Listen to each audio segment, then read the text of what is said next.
Hi everybody, I'm Phil Fatica. Welcome once again to the Millcreek Government Channel. It is Channel 9 and a wonderful guest for you to meet and enjoy today. This is Val Lothenberg, and Val is the Executive Director of ACES, A-C-E-S.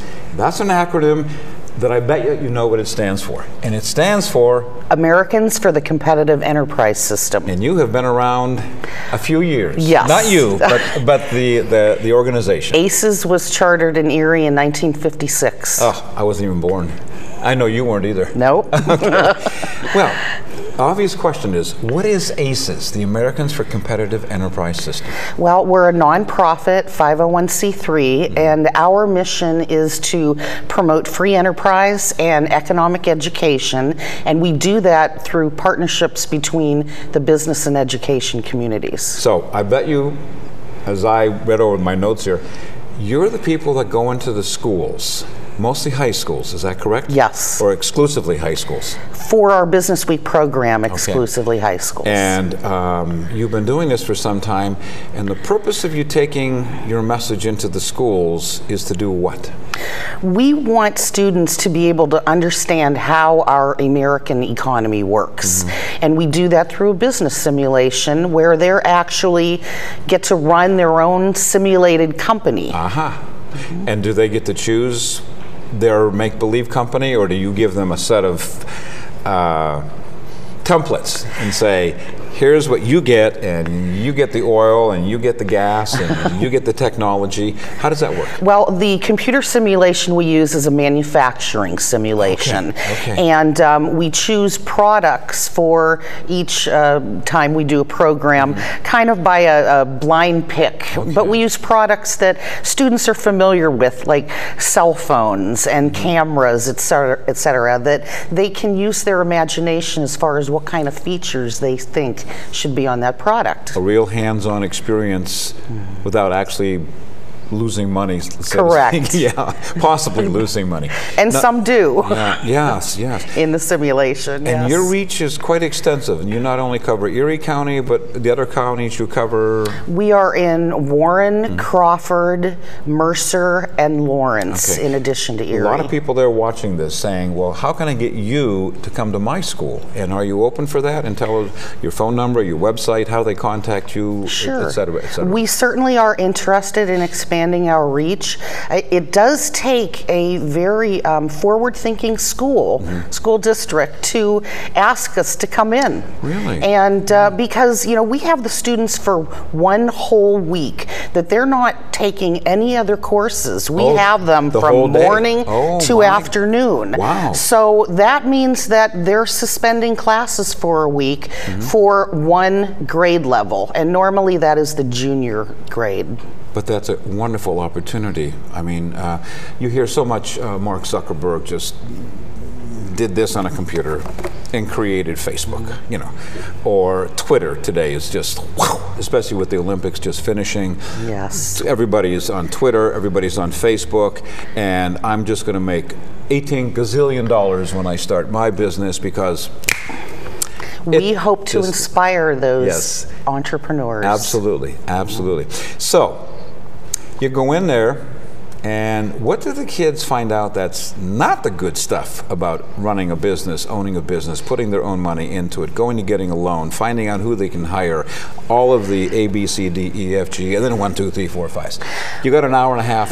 Take 2 or 3. I wish I could, but in a nutshell, the first lesson they learn is that we pair them into teams of approximately 15. And with the help of the school, we do that. And one of the first things is we tell the school is, don't put best friends together. Don't put the basketball team together.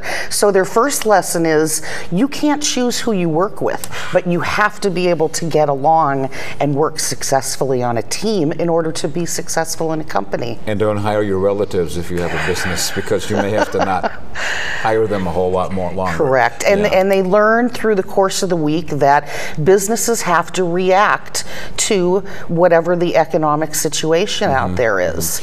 And that's created through the computer? Correct. Okay. They're going through 12 financial decisions over the course of the week, each one based on the results of the last quarter. So each team starts out with the same amount of money, and they have to make decisions as far as how much money to spend in production, in marketing, in R&D, in plant investment, etc. And they're competing in that virtual marketplace against 2 other student teams. So when the results come back, you know, we see what team sold the most product. Did they price it high enough that they made a profit? Did they get stuck with inventory? And so then they have to react to what they're going to do financially for the next quarter. Now, you said manufacturing. Not to cast aspersions on that, but do they balk at that and say, no, I think that my talents lie in the virtual world. I'm into the software, I'm into the creating the apps, I'm into looking for that.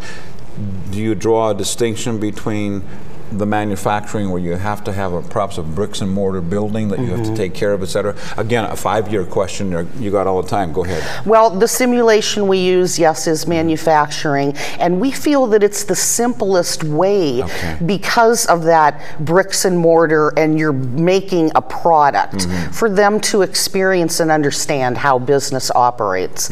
But in addition to that, there's so many factors that go into the requirements that they are that they have to do over the course of the week, that they get to see other fields as well. They get to know that you need somebody that's good with their hands to build the prototype, but you need the fast talker who's going to be their salesman. You need the person that's artistic, that's going to be doing their advertisements and their website, and you need the math whiz that's going to be their CFO. The whole gamut. Yeah, yeah. You go into the schools, and that, you're right, it takes a lot for the school to say to these students, and how many would that in 25, 30? When a school agrees to bring Business Week in, it is the entire class. Oh my gosh. So the entire junior class? Yeah, oh my so we gosh. have anywhere from, in a small school, maybe 85 students to 200 plus students at some of our other schools. How do you measure the success of this? Not only at the end of the period of time, but you come back a month or 2 later and say, here's what happened, and we're taking a look at what you did as compared to what other schools did.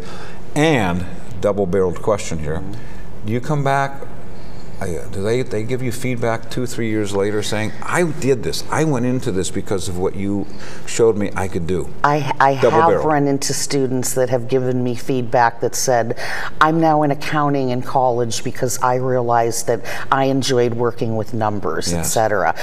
Just a few years ago, we started building a database saying, can we contact you in the future to see how Business Week affected you? And at the end of the actual program, they do fill out an evaluation sheet to, you know, explain their feelings on what they did.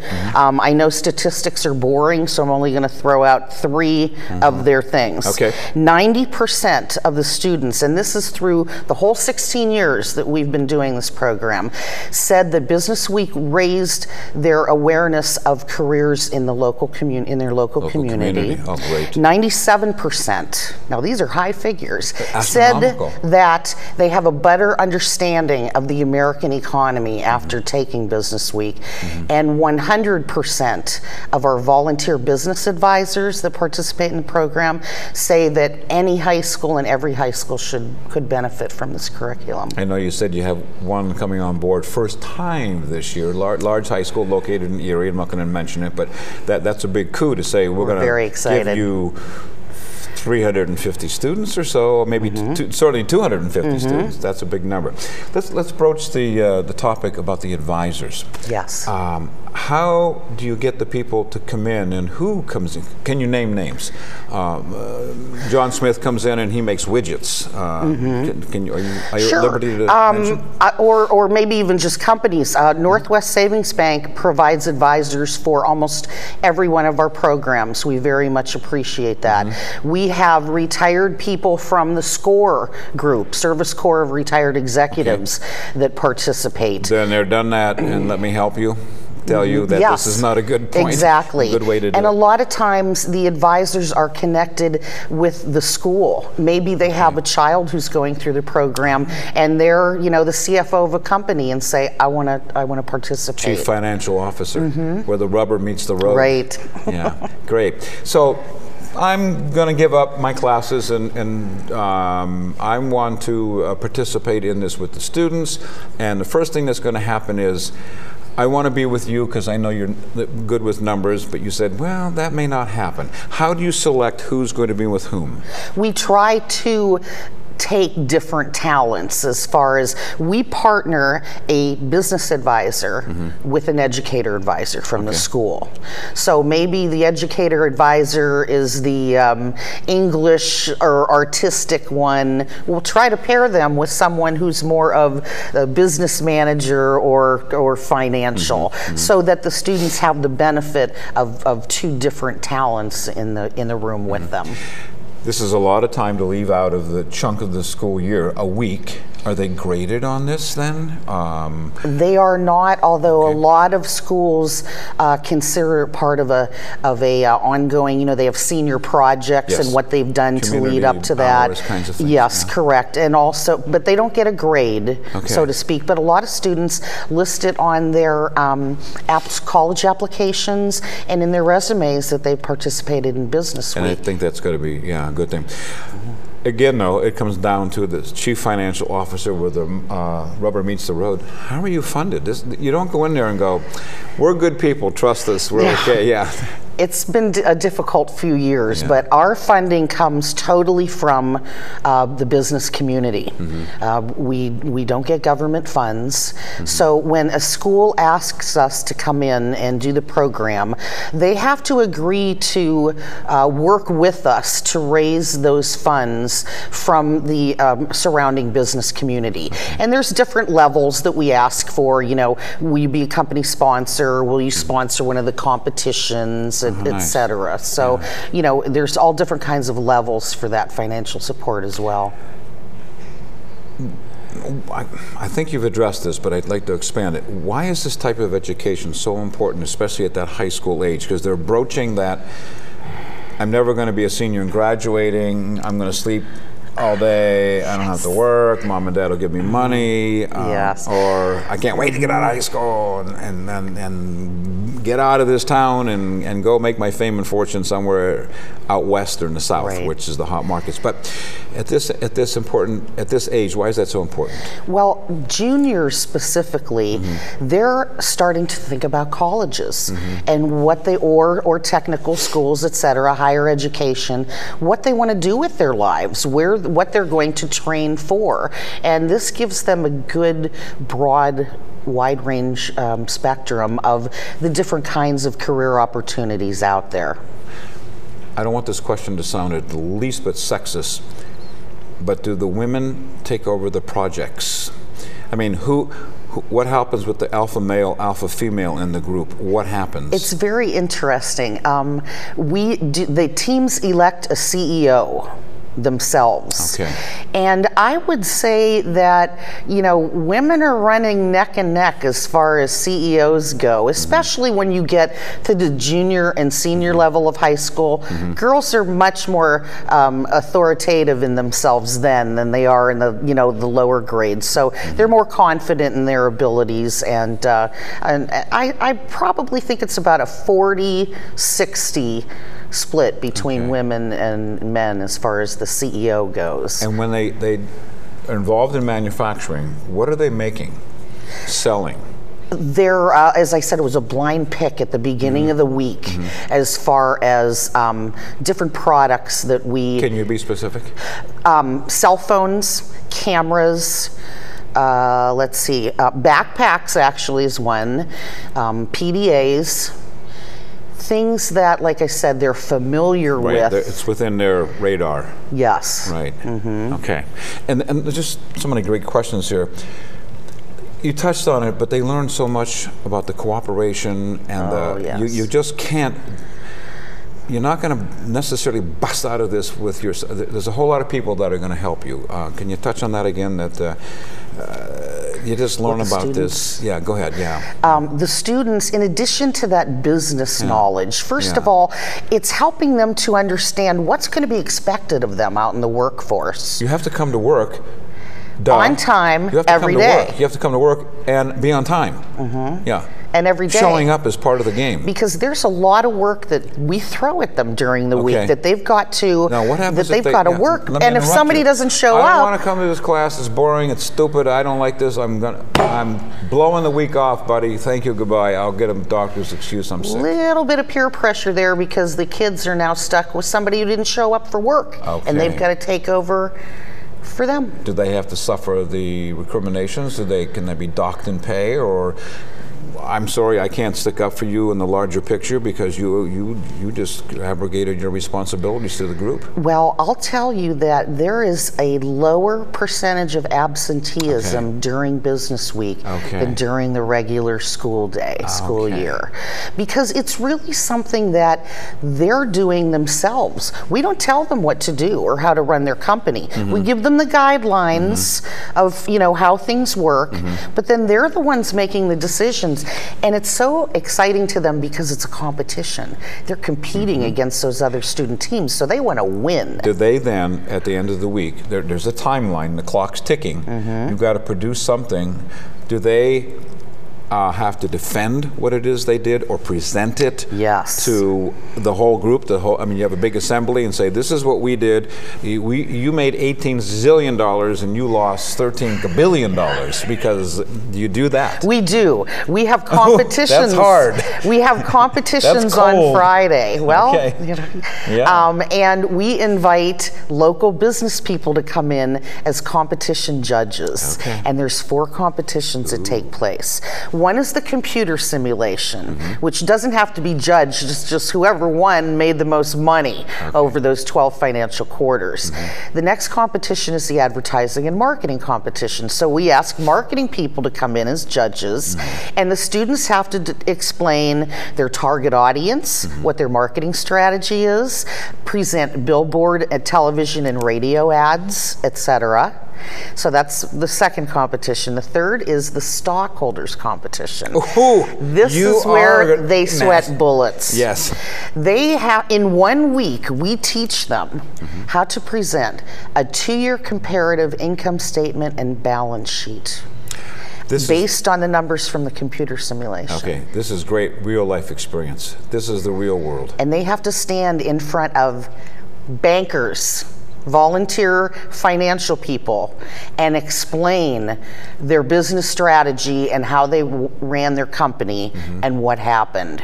And if they're doing good, what they're going to do to continue, and if they didn't do so well, what they would do to turn it around.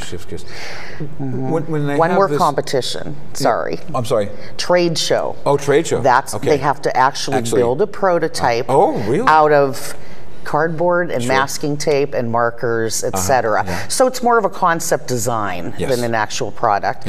And then all the teams are in the gym together, and it's a trade show. And another set of judges is going around to the table, and they got to give you their best sales pitch and why their product is the best one on the market and why they should buy it.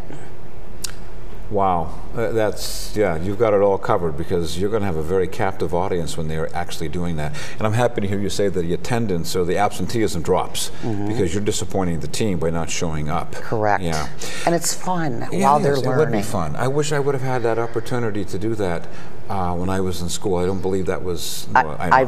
So many business advisors have said that to me. I wish we would have. Or that they did something like that in college. Exactly. Or even beyond, not even college, but some sort of a trade school or business school, because you're here because you want to learn how to, let's say, cut hair or be a MIG or TIG welder or something. Well, in order to do this, here's what you have to know about how I run my business and those kinds of things. Do they ever express to you what they think is going on beyond their simulation and say, well, can we copy what they do? I like what they do. Can I copy that? Do they ever say something like, oh yes, the ads for let's Apple. say Apple, or, yeah, Apple, which is just cool beyond cool, or even Google, or Progressive, insurance, those come to mind, Target right now. Do they say that those people got it going on? They're a media generation, so they do take the ideas that they see from current advertisements and companies. Right. One company I remember, cameras was their product. They named it Mycon. Mycon, you know, play on Nikon, but you know, I mean, and things like that. Okay. And you can see some of the ideas flowing through from real businesses out there. Yeah. Where is this headed? Is this going to be headed pretty much staying on track, doing this, finding schools that will accept you, or not accept, welcome you actually for a week, saying we want your juniors for a week.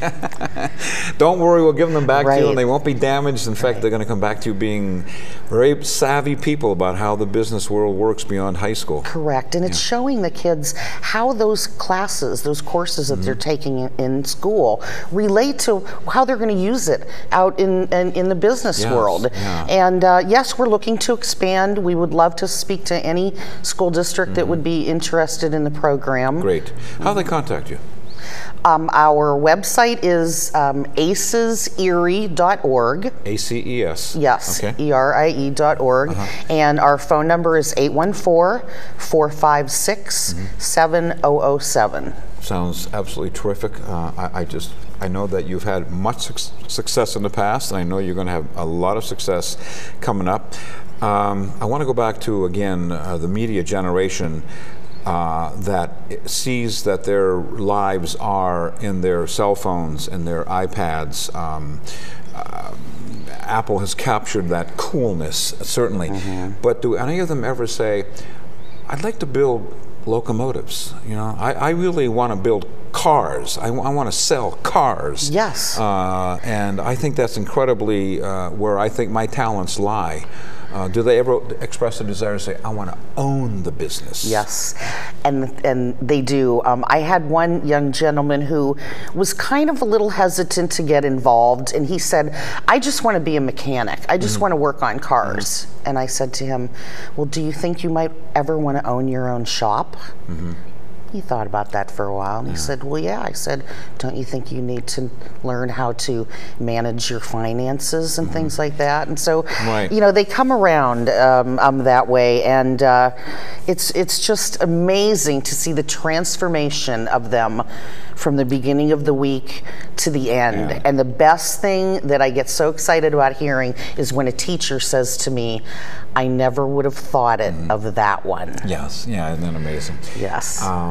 Just between me and you, when they come up to the confessional on Friday afternoon, what do they say about that? They don't want to tell anybody, but just maybe you. They say, I didn't like this because of this. Did they ever say anything like that? I didn't. Do they make any corrections to you saying? Sometimes if they make the wrong choice for a CEO, you know, that sets the whole tone for the week. And just like, you know, of any manager or CEO, there's different, you know, aspects, whether they're over your shoulder looking at you or so laissez-faire that they don't even give you direction. So that sometimes would be probably really the only thing that I've ever heard them say that. And they also learn relationships among people and how important that is. They learn so many soft skills like time management and teamwork. Yeah. We could go on for days about this. Val Laufenberg, she is the Executive Director of ACES. Coming perhaps to a school near you in the future, and if not, you may want to inquire about this incredible program. They come in for a week. Got to appeal to the superintendents here, maybe the principals, I think. Yeah, the CEOs up here, and say, have we got a deal for you? Correct. And you're going to have to sell it. You are the super salesperson on this, and you're going to have to come in and show everything that's available. Well, I think you see how excited I am when I talk about it. Sometimes it's just so changing to a student's lives and pathway, maybe. And thank you for saying that and doing that. Thank you very much for having me here. Appreciate you being here. Thanks so much for joining us. We'll see you next time. I'm Phil Fatika.